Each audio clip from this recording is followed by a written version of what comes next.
Hi, I'm Ken Woods, and it gives me great pleasure to welcome you to the ESO's Music from Wyastone concert, Visions of Childhood.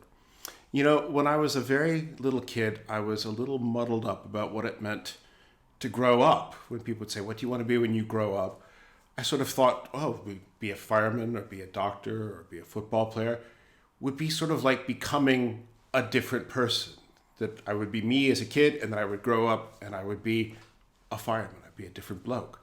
What a disappointment as I grew up to find out that I'm stuck with myself for my whole life.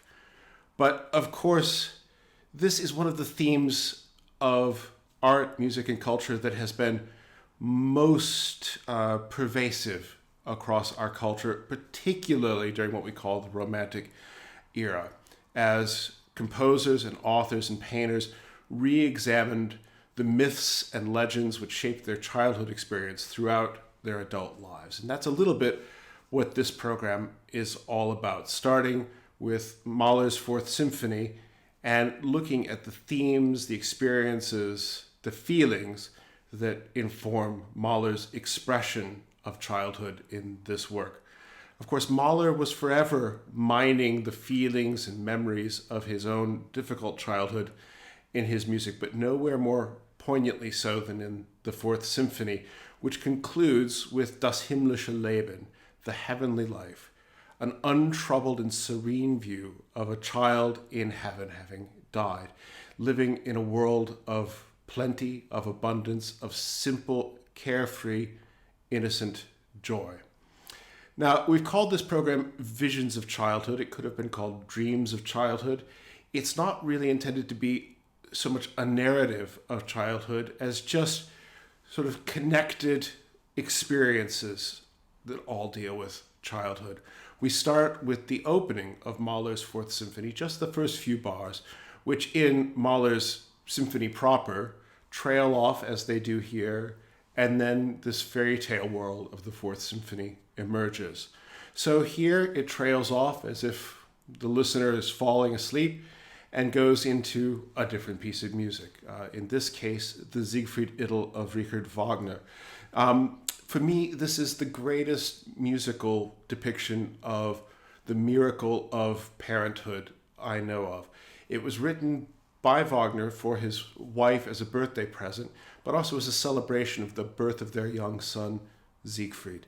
It's music of incredible tenderness and humanity, and for anyone who has been a parent, that feeling of the early days of parenthood, watching this tiny, vulnerable little creature gradually become a person, and the overwhelming intensity of love, tenderness, and responsibility that you feel, it's something that you never really forget. And I think Wagner expresses that feeling more beautifully than any artist I can think of, which is odd because he was a really terrible, terrible, terrible person, but you wouldn't know it from this piece.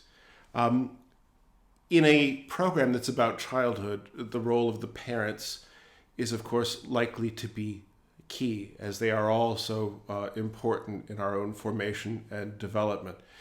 In the story of Hansel and Gretel, as set in his opera by Engelbert Humperdinck, the parents are not heroic figures, and so it is that the children, Hansel and Gretel, find themselves abandoned and wandering alone in the forest at night.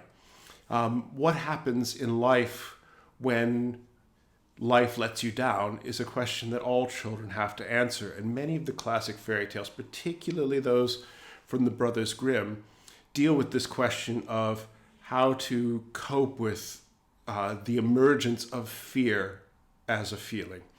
So here, Hansel and Gretel are alone, abandoned, scared as night falls in the forest, and then the benevolent figure of the Sandman comes to explain to them that they are being looked over, that they're being protected, and that it is safe for them to sleep.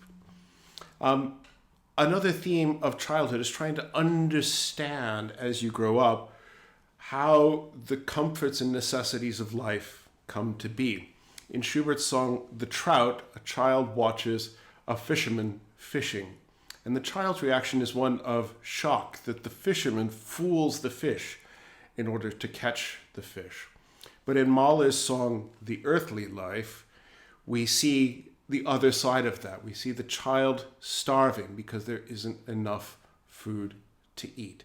And we see the mother's increasing desperation trying to hold the child at bay until food can be provided.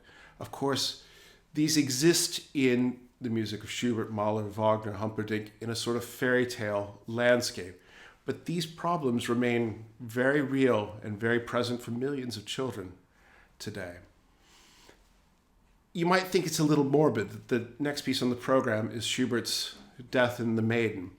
But it is the nature of fairy tales to give children a safe space in which to work out problematic, challenging, frightening scenarios, to give them the tools to develop the psychological means for processing unexpected challenges. And children have to be very resilient in order to survive. Children do lose parents. Children do become ill. Children do become dislocated by war. And so the purpose of a work like this in the program is not to be depressing, but to create that sort of artistic space to think about these things in a safe artistic space. What I've done in this piece is a little unorthodox. I've taken two pieces by Schubert, his variations on the song Death in the Maiden and the song itself, and knitted them together into a sort of dramatic setting of this very short story that the song tells. And then finally we end with Das himmlische Leben, the carefree world of plenty and of safety that Mahler depicts in the finale of his Fourth Symphony. When he wrote this song in 1892, he knew he'd done something quite special, but he didn't know that it would take him 7 or 8 years to find a final home for this work. He wrote it as a standalone song, then intended to include it in his Third Symphony, and finally included it in his Fourth Symphony. It's amazing to think that a creative genius like Mahler could spend such a large portion of his life mining this one song for ideas both musical and philosophical. But at the end of the day, this is not a song about heaven in the sense of people with wings on their backs and a guy with a great big long beard and St. Peter checking you in at the door. The idea of the heavenly life, it is the opposite of the earthly life. The earthly life being a hell of need and want and poverty and neglect, and the heavenly life being one of safety, of comfort, and of plenty, and of music. I hope you enjoy the concert.